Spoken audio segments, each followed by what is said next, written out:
یہ قادیانیوں کو کافر کہا. ٹھیک ہے جناب، بہت سے لوگ یہاں بیٹھے. قادیانی کون سا کلمہ پڑھتے ہیں؟ لا الہ الا اللہ محمد رسول اللہ.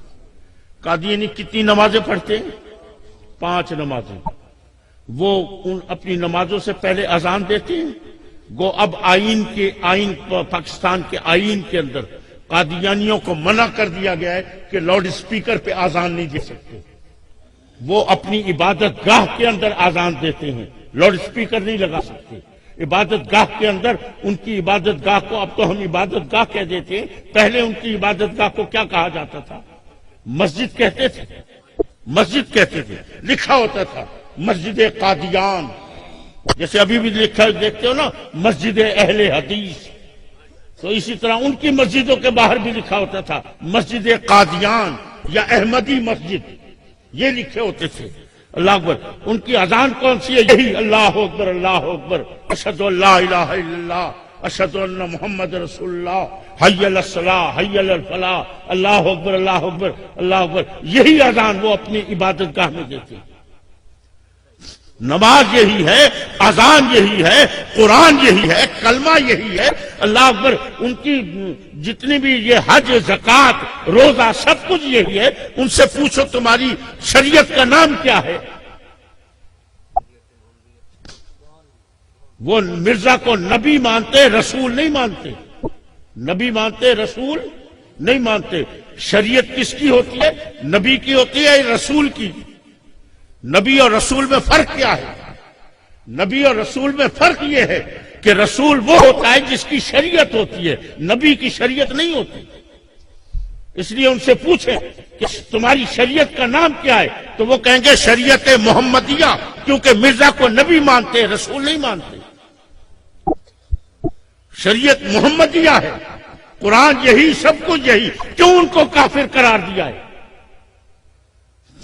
صرف ایک لفظ کا ترجمہ تبدیل کیا، ایک لفظ کا. اور وہ کون سا ہے؟ خاتم. وہ لفظ کون سا ہے؟ خاتم. اللہ اکبر اللہ.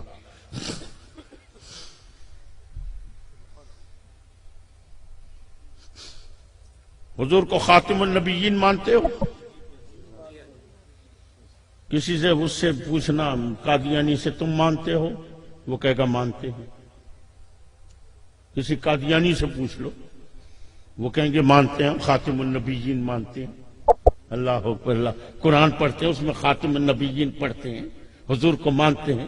لیکن انہوں نے اس کا کیا کیا؟ صرف خاتم کے لفظ کا ترجمہ تبدیل کر دیا. کیونکہ ہم ترجمہ کیا کرتے ہیں خاتم کا؟ ہم وہ ترجمہ کرتے ہیں جو میرے نبی نے بتایا ہے. ہم اپنی طرف سے من گھڑت ترجمہ نہیں کرتے. اور میرے نبی نے خاتم کا ترجمہ کیا فرمایا؟ فرمایا انا خاتم النبیین ولا نبی بعدی. اللہ اکبر. خاتم کا ترجمہ یہ کیا کہ وہ نبی کے جس کے بعد کوئی نبی نہیں آتا. حضور نے ترجمہ کر دیا. لیکن یہ کیا یہ قادیانی کا ترجمہ کرتے ہیں؟ ذرا اٹھاؤ کبھی عربی کی لغت، اس میں دیکھنا خاتم کا کیا ترجمہ لکھا ہے. اس میں خاتم کا ترجمہ ختم بھی لکھا ہے. جس پر کوئی چیز ختم ہو جائے اس کو بھی خاتم کہتے ہیں. اور خاتم کا ایک اور ترجمہ بھی ہے، اور وہ کیا ہے؟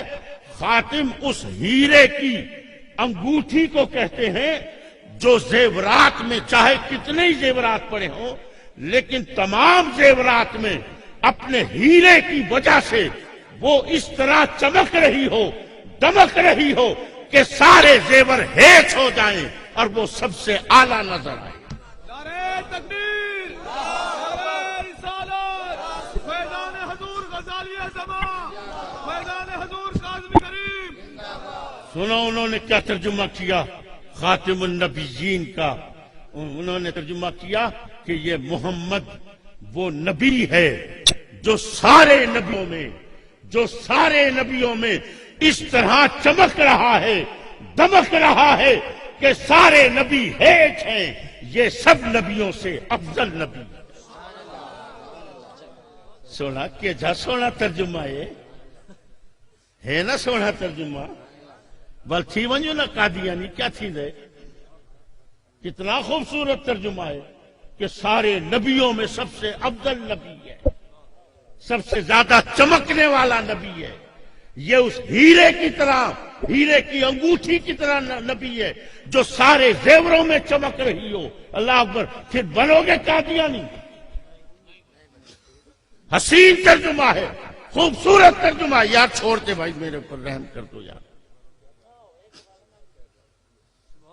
سارے پاسے یہ چمڑ چامڑ ہی دیوتے لگے کھڑے، کوئی گال کھڑی، کوئی سنتا کہیں نہیں بابا۔ لوگ کو آتے ہیں اللہ کے واسطے نماز پڑھو، نہ صحیح ہاتھ چمواؤ، پیر چمواؤ، نماز کوئی نہ پڑھو۔ لا حول ولا قوت الا باللہ العلی العظیم۔ اللہ تعالی ہم سب کو عقل سلیم عطا فرمائے۔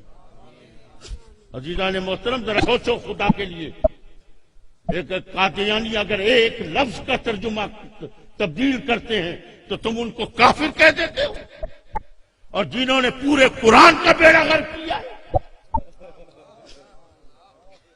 میرے پاس ابھی رمضان شریف میں